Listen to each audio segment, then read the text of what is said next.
Okay, so in this video, we are going to look at the homework questions that relate to the use of polyatomic ions. Okay, so first of all, polyatomic ions, just to review again. For more details, you should be looking at the lecture videos and the videos on the nomenclature, but I'm going to just quickly walk you through this. So polyatomic ions, as the name says, poly means many atoms that combine together to make some species which are charged, have, negative charge. So here you see, now this is with respect to oxygen combining to every atom. So here on the screen, we have carbon, nitrogen, sulfur, phosphorus, chlorine, and then we have other species as well. But the main ones here, for example, carbon has a capacity to make 4 bonds, yes, but then it can combine with 3 oxygens and it can have 2 negative charge. And that is a very stable ion, okay?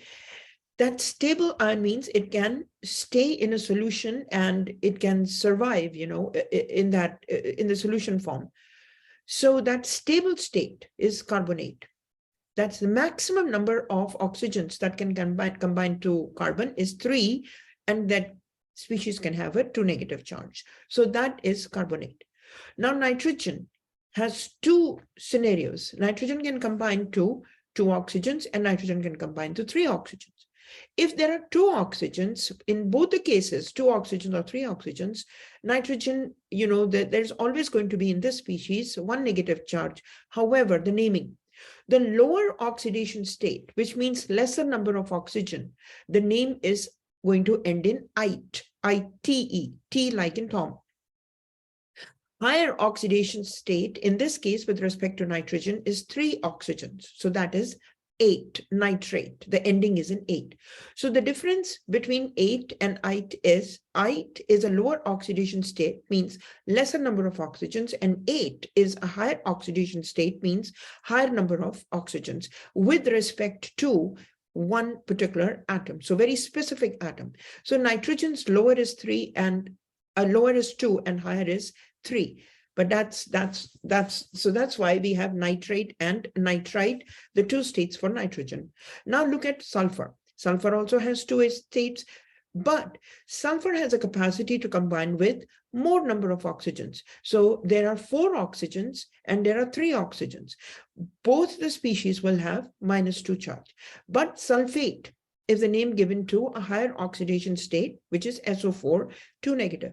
And sulfite is the name given to a lower oxidation state, which is SO3 with 2 negative. Okay, so sulfite is lower and sulfate is higher. Now, it doesn't mean that sulfite and nitrate, will somehow, nitrate is 3 and sulfite is 2. No, this is with respect to each particular element, nitrogen and sulfur. Phosphate and phosphite, phosphorus, -3 charge. Okay, the charge is negative and -3 in both the scenarios, but -3 charge on phosphite is PO3, but -3 charge on phosphate is PO4. Okay, so PO4, higher oxidation state. So phosphorus has a capacity to combine with a maximum of 4 oxygens, okay, and minimum. So the minimum or a lower state is ite, phosphite, and higher is 8, okay. Now, chlorine can combine with a number of oxygens. It can combine with 1 oxygen, 2 oxygens, 3 oxygens, and 4 oxygens. But all of these were discovered at different points of time. Now, we had discovered ClO3 first and ClO2 first also. Initially, they were discovered first. So that's how somehow the name got stuck. So we thought that chlorine can maximum combine with 3 oxygens, and chlorine can combine with 2 oxygens also. So the lower oxidation state got chloride and a higher oxidation state got chlorate. But later on, we discovered that chlorine can combine with a maximum of 4 oxygens also. So then we said, okay, we cannot change the name now. So what we name this, the higher oxidation state. So it is perchlorate, higher than chlorate. Later on, we discovered that chlorine can exist with 1 oxygen also in a bonded state and 1 negative charge. And this is a stable and species. So what do we call it now? Obviously, we cannot just call it chloride. We say it lower than chloride. So it's hypochlorite. Okay, so that's the story behind the chlorine combining with 3, 2, and then initially, and then 4 and 1 were discovered later. So that's the naming got there. Now, another naming is the hydroxide. Now, hydroxide was discovered earlier. So oxygen and hydrogen. Okay, oxygen, the name, I mean, ideally oxygen should come first and hydrogen come later, but this was already discovered. So OH minus 1. So that's how this OH minus 1 is the hydroxide. So that's how the name is. So we have to just memorize it. Now, another thing that you need to memorize is that if hydrogen is added in front of any one of these polyatomic ions, right? Sulfate, carbonate, right? Sulfate, sulfite, phosphate, right? So what are we going to name them? The name gets bi, or it's also called hydrogen, but bi is like more commonly used, like sodium bicarbonate, right? So sodium bicarbonate is H, like NaHCO3. HCO3 is the bicarbonate anion. Now, carbonate has -2 charge, but when you add hydrogen to it, 1 negative charge is nullified. So that's why bicarbonate has 1 negative charge less, so it's -1. Same is the case with sulfate. Sulfate has 2 negative charges, but when hydrogen is added to it, then one of the negative charges gets neutralized. So it's HSO4 -1. Similarly, phosphate. Phosphate has 3 negative charges, but 1 negative charge is neutralized by hydrogen. So in biphosphate, it is HPO4 -2. Okay. Now there is dihydrogen phosphate also, like when 2 hydrogen atoms are. So the more the hydrogen atoms, hydrogen ions get connected to a polyatomic ion, the negative charge gets reduced, right? So this becomes dihydrogen phosphate. So you see the phosphate and sulfate and carbonate, that remains the same. The only thing is the change is the bi. Okay, now there are other types also which you just have to memorize now. Just like you have perchlorate, similarly there is permanganate also. That is with the metals, oxygen with the metals. So that's permanganate. Then there is dichromate, 2 chromiums, Cr2O7 -1. There is chromate also. That is, chromate is CrO4 -2. Okay. Then there is bromate. So these are just, you just have to memorize them.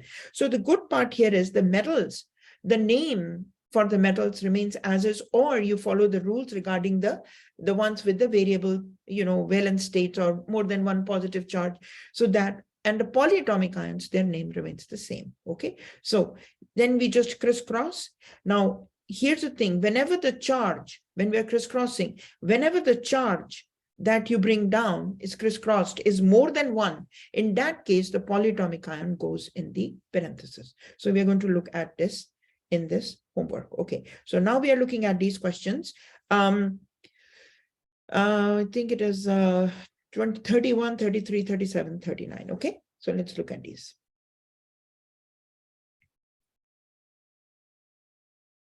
31. Okay. Now here you have to memorize. Okay. You have to memorize the polyatomic ions, their formulas. You have to. I'm like, I cannot emphasize this any further. So they're asking you, write the formula with the charges. So what is the formula for bicarbonate? Bicarbonate. Remember this hydrogen carbonate is the bicarbonate. Carbonate is CO3 and -2. Now that is nullified by the hydrogen. So now you have only 1 negative. So that becomes the bicarbonate. Okay. Phosphite. Remember that ite is lower number of oxygens in the case of phosphorus. Okay. But the charge is -3.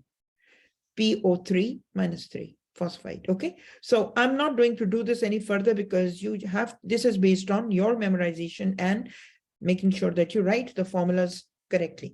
Then, can you recognize the polyatomic ion, SO4 -2? Can you recognize it? If so, then name it. So the name is sulfate. So all these questions here in the beginning, these all relate to your memorization or the naming and the writing the formula. NO3 -1, nitrate. So again, memorization. You have to memorize these. No choice there. Okay, now how do we write the formulas? So I'm looking at this table that is given in question number 6.35, and I'm just going to do it one example. You do the rest for practice. Okay, so here you have Cu. Now here you have Cu plus 2. Okay, and when it combines with nitrite, -1. So same story, crisscross. You crisscross, you bring this here and you bring this here. Since 2 is more than 1, therefore nitrite, NO2 -1, you know, this species without the charge, because you're crisscrossing this, is going to go in the parenthesis. So let's do this here. Now what do we get? We get Cu, let's put this in different color. So this is Cu brackets NO2 and whole twice. Okay, so copper +2 state, nitrite -1 state. When they crisscross, so 2 goes in the parenthesis, putting the nitrite in that. Now look at with copper +2 with carbonate. So here copper +2, and here you have carbonate -2. So -2. So remember, +2 and -2. Now since you must have gotten a hang of it, these cancel out. +2 and -2. Okay, so now you have the formula. Or if you really want, you can do this also. If you really want to follow all the steps, then you can do this also. Cu2 brackets CO3 whole twice. But we need a simple whole number ratio. Okay, so this cancels out. And here the formula becomes Cu CO3. Okay, then the phosphate. So here you have Cu +2, and you have phosphate PO4 -3. Okay, now I won't do for the other one. This is the same. Okay, so here you have this number comes here and this number comes here. But since 2 and 3 cannot be cancelled out, so we will have to write all of it. So here becomes Cu3 brackets PO4 whole twice. Okay, so Cu3 and then PO4 whole twice. So that's the formula. Okay, next they are saying write the formula for iron 2 carbonate. So iron 3. So iron 3 is Fe. Remember, this parenthesis is +3. And carbonate is CO3 -2. So you have to memorize it. No choice there. Okay, so here this number comes here and this number comes here. Okay, but you are bringing more than 3, right? So more than 1. So here this becomes Fe2 brackets CO3 brackets closed whole thrice. All right. Next is zinc phosphate. Zinc, now zinc is in D block. Remember I told you the default for the D block is +2. All D block elements +2. If the number, if technically it's, you know, zinc will always be +2. Then comes phosphate, 8, PO4 -3. Okay, so now crisscross, this number comes here and this number comes here. So what do you get here? You get Zn3 brackets PO4 whole twice. All right. Next, naming. So what is the name? So again, this is all memorization. Sulfur is just a non-metal, right? Non-metal, and non-metals are always end in "ide." Okay, so and then this is ammonium. So the name is ammonium sulfide. Okay, next is tin. Now that's nitrite, but how do we know what's the thing? So remember, this number is coming from here, tin top, and if no number is written, that means it's not 0 or anything, it just means 1. So here you have it means 1 nitrite. So here is you have tin 2. Got it? nitrite, NiTrite. If it was nitrate, it would have been NO3, but it is NO2, it's nitrite. Okay, so this is tin, or you can also call it stannous nitrite, NiTrite. All right. Okay, so the rest of it is practice, and for the practice, there is a worksheet that you are going to be doing for more practice, and then do whatever remaining questions you have in the homework on your own. Okay, the more you do, the better for you. Okay, now we have 43, 45, 47. All these are the non-metals. So we're going to look at that in the next video. Okay, thank you.